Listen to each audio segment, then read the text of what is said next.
Hi, gang. I'm going to do just a brief walkthrough of some of the notes from chapter 10 so we can get ready for really getting into and talking about the Crusades for tomorrow. So hopefully what you're looking at here is what I'm seeing with is that picture that we talked about last Thursday on the investiture controversy and the investiture contest. The biggest part of this, remember, is contained in your book, pages 293 to 297, with that same picture that we see here being listed and shown on page 296 with Henry IV and Pope Gregory VII. Let's look at some of the notes here to see what's going on. Basically, guys, the point of this leading into tomorrow's class is that we have to figure out how basically the big question is, how do we get to a point to where the Pope, Urban II, in 1095 can literally summon 100,000 people to go on a trek of some 1,500 to 2,000 miles for the majority people on foot? How do you get that much clout, and how do you get that much power? The way to do that is you must begin to test your power, contest your power, as you see by the Investiture Contest, against the state powers of Germany, France, and England. All right, and that's where we start here, and we get into the Investiture Contest and the expansion of papal state and church power. All right. Basically, what we have here is we're looking at the reforms of Pope Gregory VII and this document that I gave you to look at for tomorrow. And I do want to talk a little bit about it tomorrow and have a brief but good discussion of it. The Dictatus Papae. All right. That is listed. They list about 8 of them in your book on page 294. They talk about in 1075. This list of 27 single sentence statements by Gregory VII, all right, the pontificate of Gregory VII. As your book rightly states, matters come to a head, the contest between church and state power, during the papacy of Gregory VII, which coincided with Germany, Holy Roman Emperor Henry IV taking control of his own government. Both were headstrong, and both were not ready to compromise to any of each other's actions. So basically, the Pope, all right, as you can see him here, Gregory VII takes the lead, takes charge, and he starts issuing these 27 single sentence statements about papal power. Basically, the Pope, the big one, the Pope has the power to instate and depose bishops. All secular princes are to kiss the Pope's foot. Whew. The Pope himself may be judged by no man. The Pope has the power to depose emperors. I want you guys, when you get a chance, either pause the notes here or before class tomorrow, read through all of the Dictatus Papae and pick out which one you find most interesting. And I'll have my choice as well for tomorrow when we have this discussion about these dictates, these statements of power by the Pope. Basically, like I said, it's talked about on page 294. That's what these notes are looking into here, so make sure you're keeping up on those notes. You have a picture here of Holy Roman Emperor, aka the German King Henry IV. All right. Basically, what we have is a king, a warlord, someone in the vein of a Charlemagne, a William of Normandy, who feels that his land is his land by right, by conquest, and it's up to him to determine who's going to be the bishops in his territory. From his perspective, it's his land, and he wants to be able to invest, to place bishops in his territory that are going to be friendly to him and that are going to be talking about how his rule is right and just.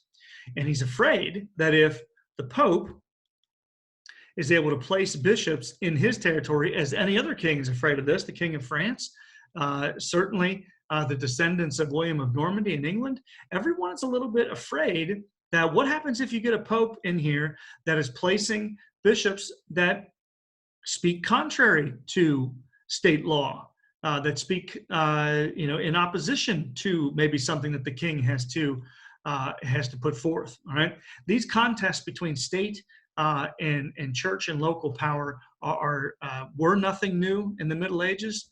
The Romans dealt with these. We deal with these in the modern world. I mean, we're having a huge contest of power right now, if you're paying attention to anything going on in our modern world. All right, specifically with this, coronavirus situation, we're having a huge contest of power between our president and the governors, between when we should open the economy back up, all right, and get things rolling again. And it's coming down to contests of constitutional power, to wartime powers acts, all these types of things. These are contests between, in this case, federal and state and local power. But in this case, it was a contest between church power and the power of the nations. In 1076, all right, you can read through this in your book. They both excommunicate one another. It's talked about on page 295. Right? They excommunicate one another. They send each other, mean letters back and forth. The vitriol of the language increased with every exchange, and finally, both the emperor and the pope had declared each other excommunicated. Right? That obviously is a situation that cannot stand. Right? So what starts to happen is, during the years 1076 and 1077, remember, the Crusades are called in 1095. So guys, this is not that much in the past, between the contest of investiture and then eventually the power that Urban II will have to call the Crusades. As we get into this, basically what happens is, when you get Henry, who is deposed, excommunicated from the church, the German nobles rise up against him, because they're like, well, if he's out of the church and the Pope kicked him out, we don't have to follow him. So basically, Henry has a rebellion on his hands that he has to deal with. And he's very politically smart. He sits down with his smart guys, his lawyers, for lack of a better term, and they say, basically, Henry, you have to beg, you have to kneel in front of the Pope, because as it talks about, all right, Henry stood barefoot in penitential rags in front of Gregory VII. All right, it was a politically quite clever move, because Gregory, as a priest, cannot refuse to forgive a penitent sinner. And so Gregory, furious, having been caught unaware, all he could do about it, since there were so many witnesses, was to enjoy the spectacle for a few days before granting forgiveness to Henry IV. And thus, once he is granted forgiveness, he's reinstated in the church. His nobles then are in illegal rebellion against a power, a rightly and just power, and thus he's able to suppress that rebellion pretty quickly. And we get that image here that's talked about on page 296. Here down in the corner, you see, again, Henry IV kneeling in front of Gregory VII. It's really an interesting situation of who's going to place the popes, who's going to place the bishops. And eventually, if you want to declare a winner, I'm guessing that the winner would be the church, if you're looking at who really exerted a lot of power here. The church was able to invest its own bishops. Your book describes this. The delicate issue of papal supremacy versus imperial supremacy was sidestepped. It would flare up in later centuries, but the solution in 1122, the Concordat of Worms, it's a German city, Worms, all right? W's in German are pronounced with a V sound, okay? So if you want to sound intelligent in polite conversation over dinner, make sure you don't call it the Concordat of Worms, all right, but rather Worms, all right? And basically what it says is it allows ecclesiastical appointments, church appointments of bishops, but the prince retained the right to participate in the ceremony, okay? So it was a uneasy truce, but in the end, the Pope, the church gets the upper hand. Ecclesiastical appointments. The church will appoint bishops in the territories of medieval Europe, okay? And basically what they do is they would hope that they would place people that would be agreeable to the kings like Henry IV and William of Normandy and his descendants. As we move into tomorrow, we need to start setting some context behind the Crusades, okay, and what they're all about and where they come from. The situation, ladies and gents, reaches a crescendo in the sort of mid to late 11th century, 1071 to be exact. You can see from your notes here, okay? Here's the bottom line. What you have in the Islamic world, okay, I'm going to circle this here. Basically, all of the Islamic world, the big power center of the Islamic world was contained right here, okay, in what was the Eastern Roman Empire, and what more formally after that, more recently after that, I should say, was the stronghold of the Byzantines. However, by this time period, the Byzantine had lost tons and tons of to the Islamic leaders, the Islamic, as they're called, the caliphates. All right. The problem, and the video that I've linked on the website is going to be huge for you to understand this as well on the Crusades. It's a fantastic BBC documentary. Be sure to view that in the upcoming days when you're working on your forum posts, and also to take notes, getting the most out of the Crusades. Basically, what starts to happen is the Islamic world is not nearly as cohesive and unified as the Christian West, as Latin Christendom. Okay, you have a lot of disparate warlords, a lot of disparate tribal situations going on down here in the Turkish peninsula, down here in the kingdom of the Fatimids in Egypt, and as well as out here in, yes, of course, Jerusalem is of the Tigris and Euphrates, the former Persian Empire. What happens is that during this time period, an ethnic group called the Seljuks, okay, or sometimes pronounced the Seljuk, right? The Seljuk Turks, all right, here in Iran, it was a group called the Seljuks, and they were known as the Turk, all right, the Seljuk Turks. Turkish is an ethnic group, just like, you know, Hispanic or Irish or German or, you know, Italian. It's an ethnic group, okay? The Turk is an ethnic group, and the Seljuk Turks were always seen as fantastically gifted horseback fighters, okay?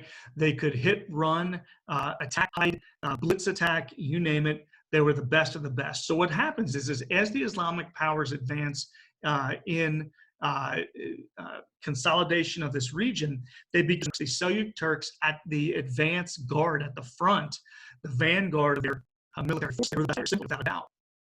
And at this battle in 1071, as you can see it outlined here on the map, lost to the Byzantines, where they will, at down here,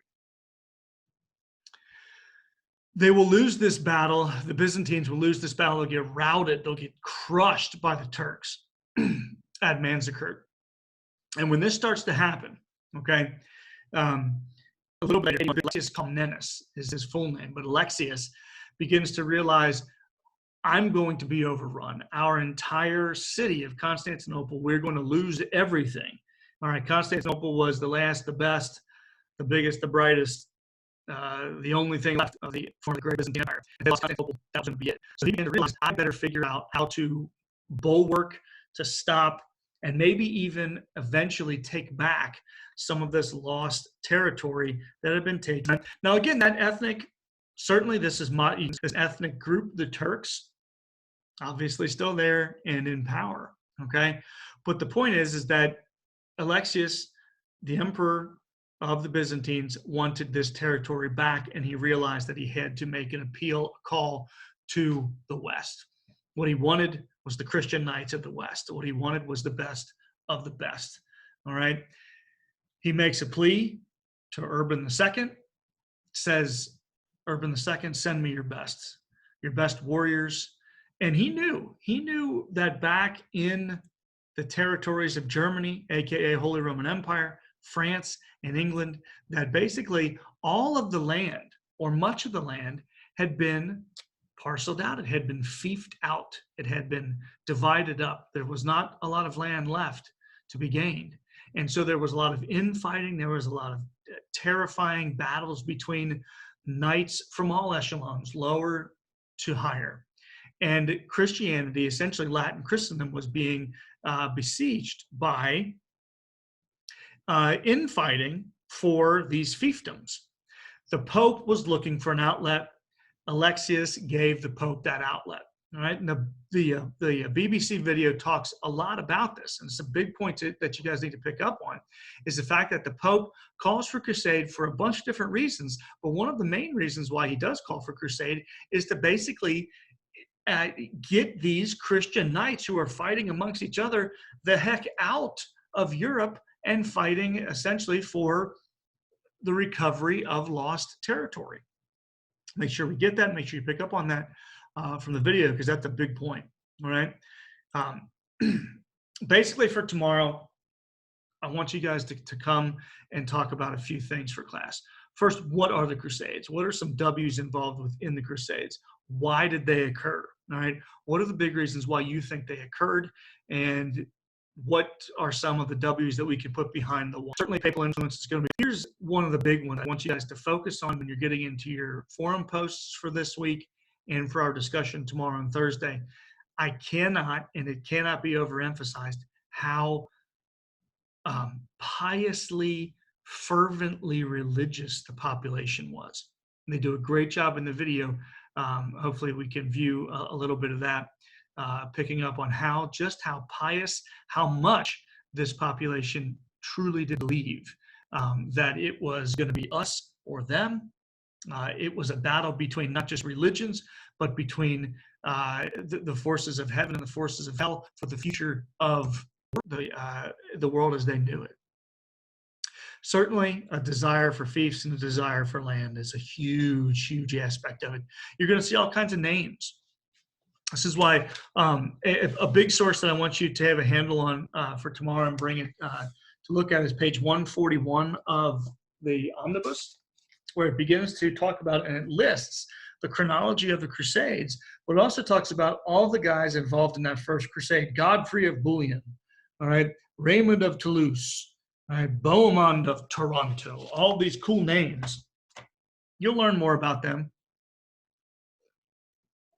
throughout the course of going through the first crusade. You also see that the crusading era is long. It goes from 1095 until 1291. We could have a whole course on the Crusades. We could literally talk about the Crusades for 6 months, but we had to shove them into basically a week here, and that's too bad.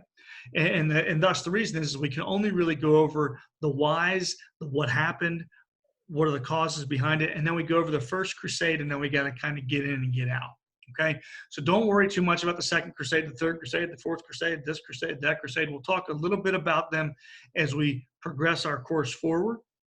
But the big one that you need to be worried about, and the big thing that the video talks about, the BBC documentary, is that first crusade, the only one, the only crusade that was truly successful and accomplished the goals and the aims of Urban II and the Crusaders, was that first crusade. What are those goals? What are those things? See if you can't come up with some of those goals and those things that we can talk about for tomorrow.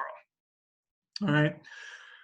That date, November 27th, 1095, is a big date. This is when he calls for crusade at the Council of Clermont in France. All right. Read through that source, that source in chapter 10 that I asked you to read through for tomorrow. Right? What does he list as reasons, primary motivations for going? See if we can't pick out a few of those in specificity for tomorrow and have you guys come in with talking maybe about what he's promising or why they're going or what can be gained by going on crusade. We end our look at our notes here from this awesome illuminated manuscript, where they talk about and they show you the Council of Claremont, the Pope here declaring the crusading era beginning in 1095. And so again, what we're trying to see with these notes today and getting into for tomorrow is how powerful the papacy has become by 1095, how it has contested the power of the nation states and is continuing to grow, even up to where it can now declare essentially a war. And when it declares that war, the numbers are a little bit sketchy sometimes, but historians have pretty much narrowed it down. I know these numbers are a little bit wide, but between 60 to 100,000 people go on crusade. It's a lot of people. All right. And one of the interesting things is what motivates them? Why are they going? All right. Let's see if we can't talk about a little bit of that tomorrow. Okay. And get into how cool and interesting this first crusade and the eventual crusading era is. Okay. So bring your books, bring your sources. All right. Hopefully view these notes tonight or tomorrow before the class. And until then, I'll see you guys in the Zoom room tomorrow. Take care, everybody.